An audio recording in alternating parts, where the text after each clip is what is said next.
a guy that was supposed to be a difference maker on defense, he was chewed up and spit out by young Torrey Smith of the Baltimore Ravens. And Joe Flacco, they were just bombs away. And let me just say this about Flacco. With all due respect, if Flacco hadn't overthrown 2 or 3 times a streaking wide open deep Torrey Smith, this game wouldn't have even been in jeopardy. This wouldn't have come down to heroics or last minute Hail Marys or any of that nature. Flacco simply is not good enough a quarterback for the type of receiver Torrey Smith is. Torrey Smith is a stud, a real stud that numbers could have been skyrocketing in terms of touchdown and yardage if he had had a quarterback that could actually get him the ball. But what did Baltimore do in this game? I'll tell you what they did. They relied on the old true on offense, Ray Rice. And believe it or not, he's still underused. He is still underused by the Ravens in the offense. He's just fantastic. I mean, you run this guy. He has the vision, the quickness, the strength, the subtle moves. He can just stutter step, cut it back against the grain, make one tackle miss, and then boom, he's off 20, 30, 40, 50 yards. He can catch the screen pass 20, 30, 40, 50 yards.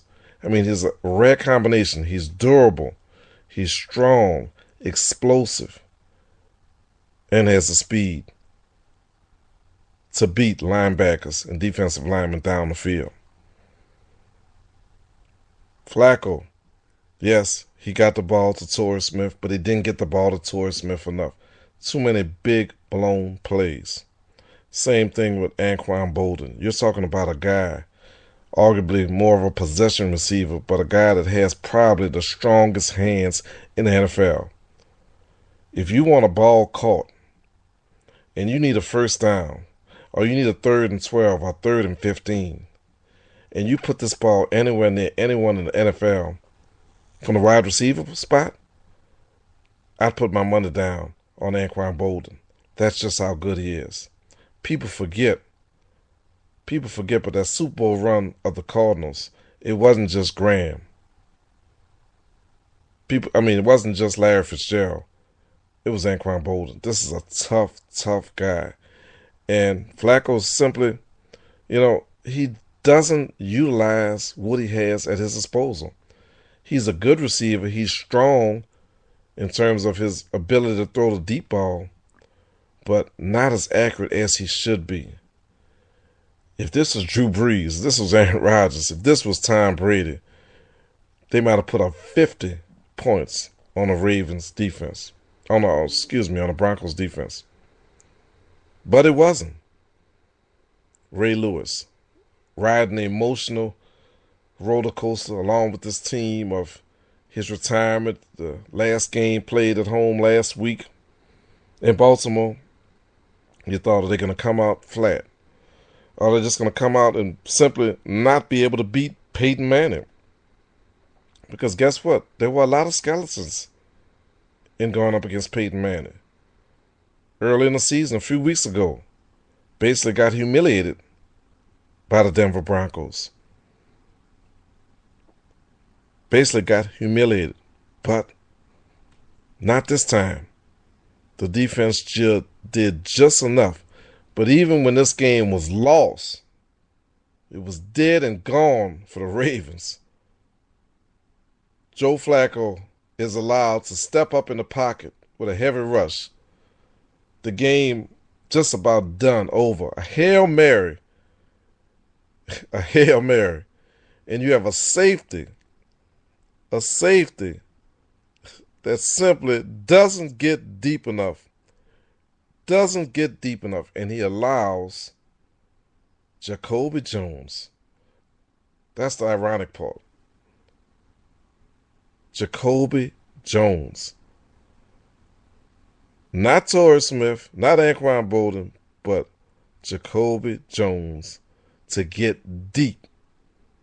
Beating the corner, beating the safety who wasn't deep enough, and took a terrible angle on that deep pass, that Hail Mary. And rest assured, that's what it was. It was a Hail Mary. Wasn't anything else but a Hail Mary.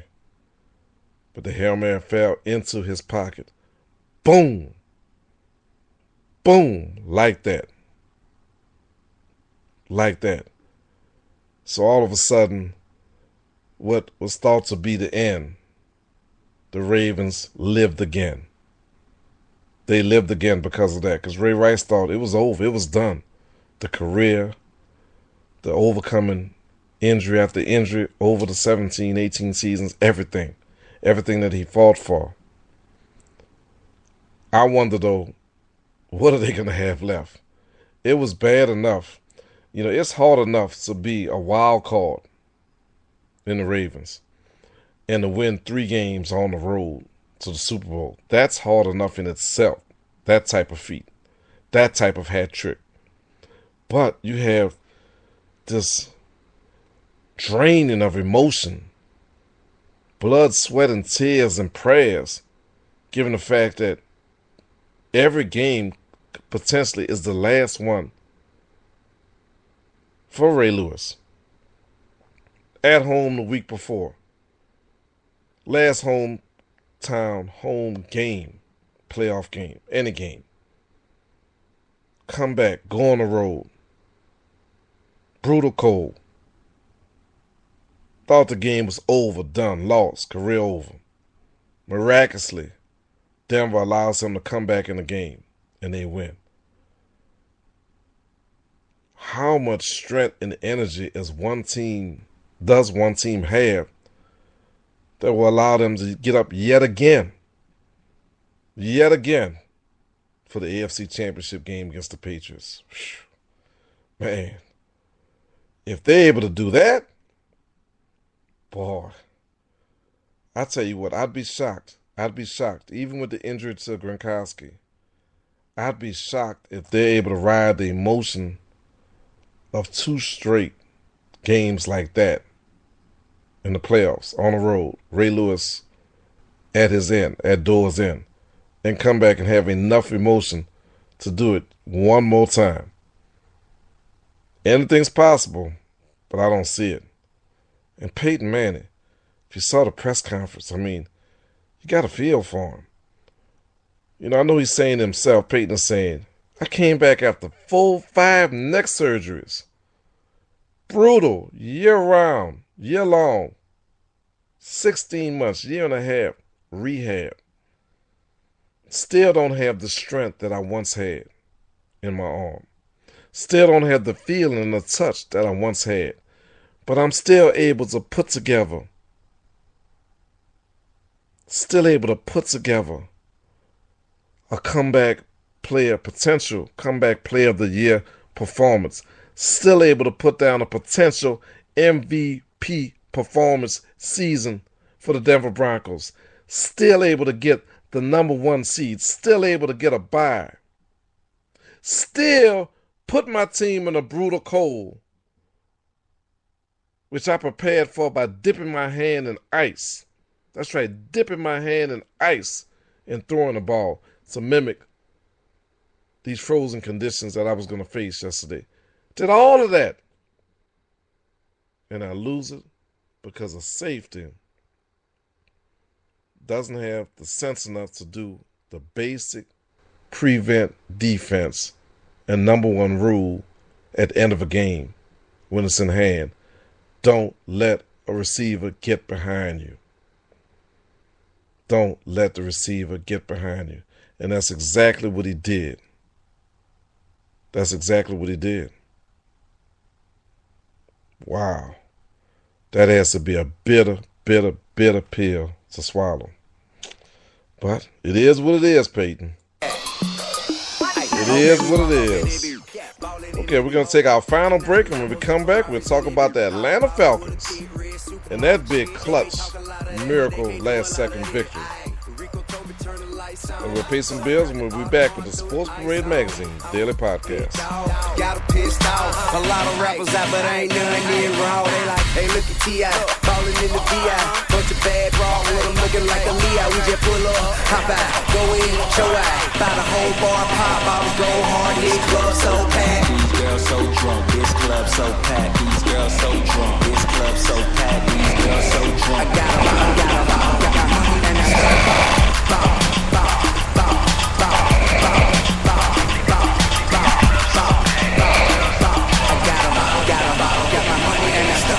Full of bad bras and they came to play. Okay, it must be Aaron, cause it ain't your fake. Now if you looking for the bottles in the stash girls, then make your way up to my section. A lot of rappers out, but ain't none in wrong.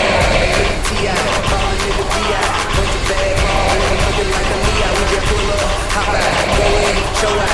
Buy the whole bar, pop bottles, go hard. This club so packed. These girls so drunk. This club so packed. These girls so drunk. Welcome back to the Sports Parade Magazine Daily Podcast. And man, it's been exciting today as we break down the NFL playoffs. Only one team left, one game left. The Atlanta Falcons and the Seattle Seahawks. Some of the best action over the weekend in the NFL. Let's face it, there's a reason why the NFL is number one, baby. Number one sport. Truly America's pastime. We want you to give us a call, 713-553-6370. 713-553-6370. Leave us your show topics, ideas, and thoughts. Email me, markclark@sportsparademagazine.com. Or as always, follow me on Twitter, @MarkSquirt or @SportsParadeMag. And remember, no iTunes, smartphone, app, computer, no problem. Simply dial from any phone, work or landline, 619-550-0516. And at the prompt, enter the number 4. 619-550-0516.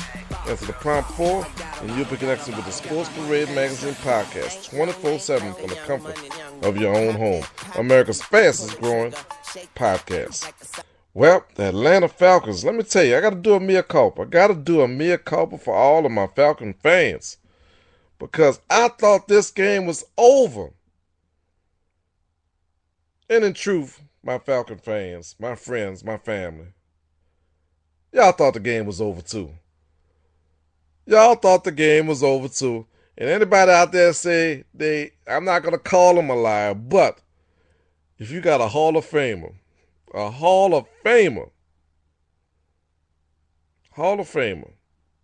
on your roster, Tony Gonzalez, the tight end, and he says that he hasn't won a game in 16 years, a playoff game. 16 years, imagine that. Tony Gonzalez, 16 years of just excellence. Excellence. And he said, I thought it was over. I thought it just wasn't meant to be for me in my final year. Lots been made about Ray Lewis, but people forget. It's not just Ray Lewis that's all-time great Hall of Famer. We're talking about ending his career. We're talking about Tony Gonzalez. Ray at least has had the chance to win a Super Bowl and much playoff success. Not so with Tony Gonzalez. He thought it was over. So I'm going to do a mea culpa. Yes, I sent out the tweet and Facebook and everything else. And I said, this is the most humiliating loss for any NFL franchise. Blown. Let's go back in time to the beginning of this game. The Falcons were dominant. I'm talking about dominating the game. They were grinding up, out-physicaling the Seattle Seahawks. Michael Turner played like a man with a mission. Jacquizz Rodgers, the young backup that's nipping at his heels the past 2 seasons and probably will eventually surpass him next year, running with bad intentions, bulldozing safeties and corners that dare come up to him to try to make a tackle.